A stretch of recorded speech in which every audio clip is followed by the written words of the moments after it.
ನಮಸ್ಕಾರ ವೀಕ್ಷಕರೇ, ವಿಜಯನಾಯಕ zoo Hubballi Shirur park Vidyanagar ಇರುವ ಚೇತನ್ ಕಾಲೇಜಿನ ಒಂದು ದುರಂತ ಕತೆ ಏನ್ ಗೊತ್ತಾ ವೀಕ್ಷಕರೇ? ದಿನಾಂಕ 11/12/2025 ಹುಬ್ಬಳ್ಳಿ ಟು ಮೈಸೂರು ಟ್ರಿಪ್ಪಿಗೆಂದು ವಿದ್ಯಾರ್ಥಿ ಮತ್ತು ವಿದ್ಯಾರ್ಥಿನಿಯರ ಹತ್ತಿರ 5,000 ರೂಪಾಯಿಗಳನ್ನು 130 ಸ್ಟೂಡೆಂಟ್ಸ್ ಹತ್ತಿರ ತೆಗೆದುಕೊಂಡು ಬುಕ್ ಮಾಡಿದ್ದು ಯಾವ ಬಸ್ ಗೊತ್ತಾ?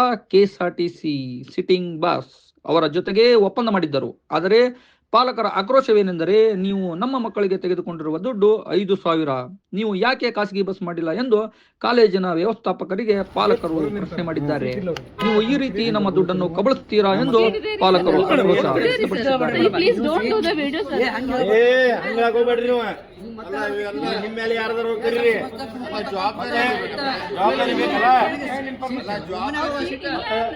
ಇಂಟಿಮೇಷನ್ ಮಾಡಿ ಯಾರ ಕ್ಯಾನ್ಸಲ್ ಮಾಡ್ತೀರಾ ಈಗ ಮಾಡ್ರಿ, ಇಲ್ಲ 2 ದಿನ ಟೈಮ್ ಕೊಡ್ತೀವಿ, 3 ದಿನ ಟೈಮ್ ಈ ಬಸ್ ಕರ್ಕೊಂಡು ಹೋಗ್ತಾರೆ. ಮಕ್ಕಳಿಗೆ ಬಹಳ ವ್ಯತ್ಯಾಸ ಐತಿ ಸರ್. ನೀವು ಇಷ್ಟು ಮಂದಿ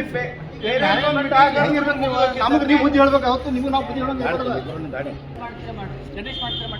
ಸರ್. ನಾವು ಯಾವುದು ಮಾಡೋದಲ್ಲ ಈಗ ಅವ್ರಿಗೆ ಬೇಕಾದ್ರೆ ಸರ್. ಅವ್ರನ್ನ ಬಿಡ್ರಿ, ಹುಡ್ರನ್ನ ಕೇಳಬೇಡ್ರಿ ನೀವು. ಮಕ್ಕಳ ಗ್ರೂಪ್ ಬಸ್ ಅಂತ ಹೇಳಿ